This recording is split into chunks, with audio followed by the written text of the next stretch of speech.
throughout the years na pumupunta ho kayo dito, wala naman kaming naririnig na may problema. Kasi in my opinion, kasali ho kayo dito. But anyways, Mr. Chairman, I'm just echoing my frustration as a Filipino, Mr. President. Nakaka-frustrate, no? Na nandito tayo ngayon, pinakikinggan natin to. Dapat ang pinakikinggan ho natin kung paano po umunlad yung bansa ho natin. Pero dahil po sa inyong masamang liderato, nandito tayo ngayon. Inaayos ho natin. Hinahanap po natin sino yung mga kriminal. Hindi pa ho natin mahanap dahil nasa Portugal na nagtatago. Bakit niyo ho pinabayaan? Yun ang aking sentimento. Gusto ko ma-take advantage po yung presence ni former Secretary Bonoan na nandito. Secretary Bonoan, nabasa niyo na po itong affidavit ni Yusek Bernardo? No, Your Honor, I have not. Hindi niyo ho nabasa ito, pero this was furnished to us during one of the hearings ng Blue Ribbon at na-implicate kayo dito many, many times. No? And let me just read. On page 18, sometime in 2022, Secretary Bonoan directed me to submit a list of projects for possible inclusion in the NEP for fiscal year 2023 worth around 450 million. And in the same page, Engineer Alcantara gave 10% of the value of the projects. In page 19,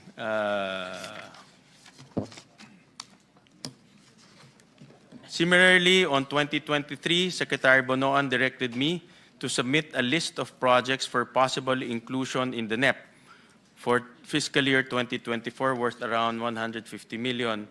Engineer Alcantara gave 15% of the value of the projects. In page 19, in the year 2024, Secretary Bonoan also directed me to submit a list of projects for possible inclusion in the NEP for fiscal year 2021, 900 million.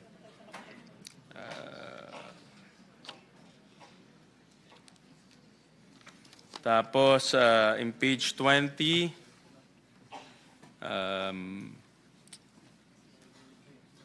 the value of the projects that I handled for Secretary Manny Bonoan was at least 5 billion per annum for the years 2023, 2024, 2025 with a 15% average commitment. Of this 15% average commitment, Secretary Manny Bonoan, 75% usually would give me 25% of the commitment, with the rest of the commitment shared between him and Secretary Cathy Cabral. And in one of our budget hearings, I believe, kinumpute po ito ni Chairman Senator Lacson and Senator Kiko Pangilinan, ang SOP na napunta sa inyo is worth 2.25 billion pesos since 2022.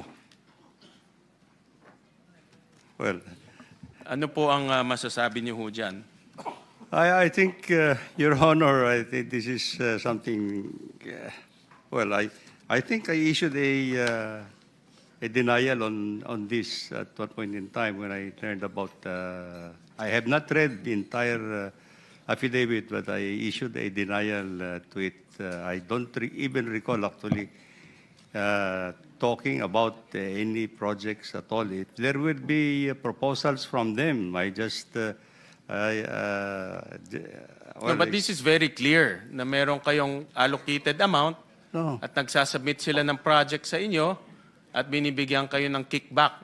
Wala ho 10%, 15%, and pag sinuma ho natin lahat yan, aabot yan to 2.2 billion pesos. I completely deny, Your Honor. I don't have any allocable amount. Mamaya, pagsasalita namin si Congressman Leandro Libiste. Opo. And I think he will negate what you just stated, na wala kayong allocable. Kung hindi man allocable, baka non-allocable. Pero meron. Anyway, sige. Well, Mr. Chairman, whether allocable, non-allocable, nakakuha kayo ng kickback. Wala po. And the fact is, nandito tayo ngayon dito sa hearing because for the last 4 years, pinabayaan yung nangyayari ito under your watch. You're the Secretary of the DPWH. 3 years, 2 years, 3 years. Secretary kayo ng DPWH, may mga ghost projects, may 20-25% nangyayari sa ilalim po ng inyong opisina. Kaya ako ho, personally, ako naniniwala po ako dito eh. Paano ho isang secretary palalampasin nyo itong nangyayari sa atin? Kaya ho tayo nandito sa ganitong sitwasyon ngayon eh. Your Honor, as Secretary of the Department, I have general oversight.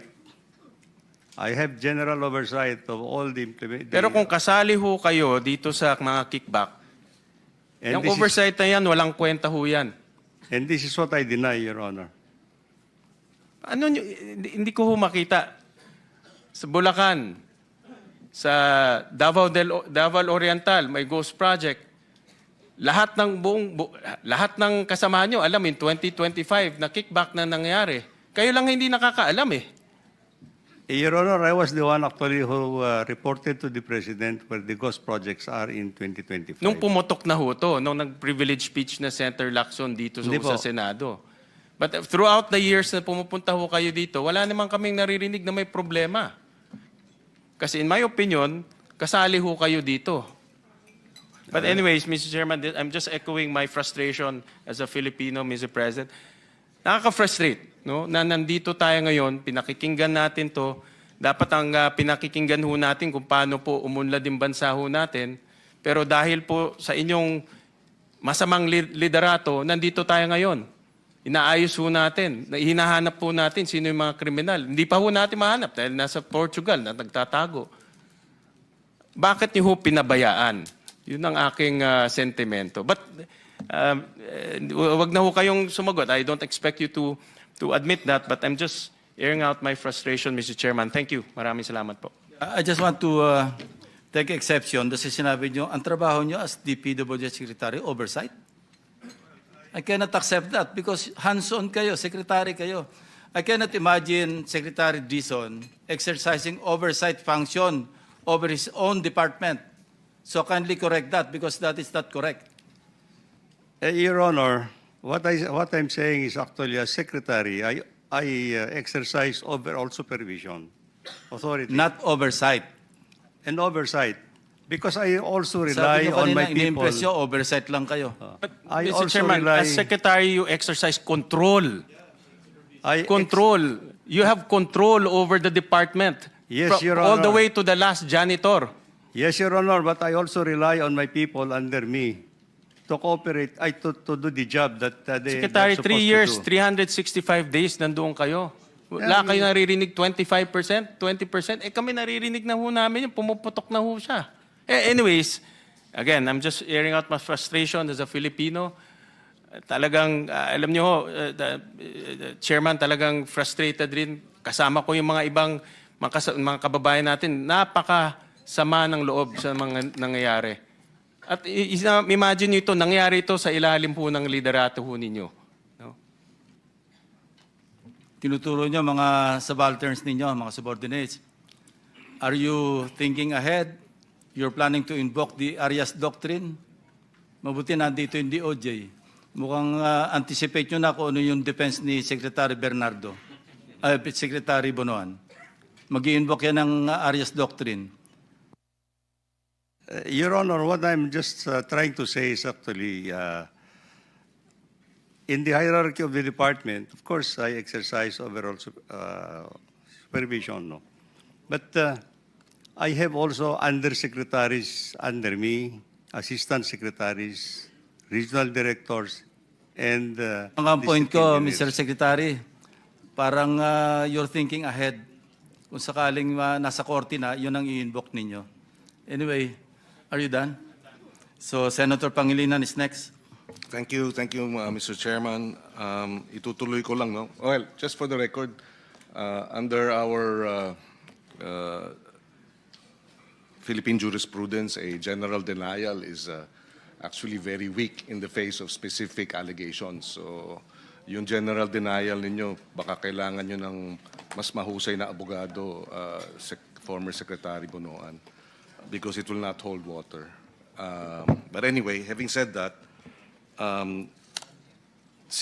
we would also like to raise some questions on the testimony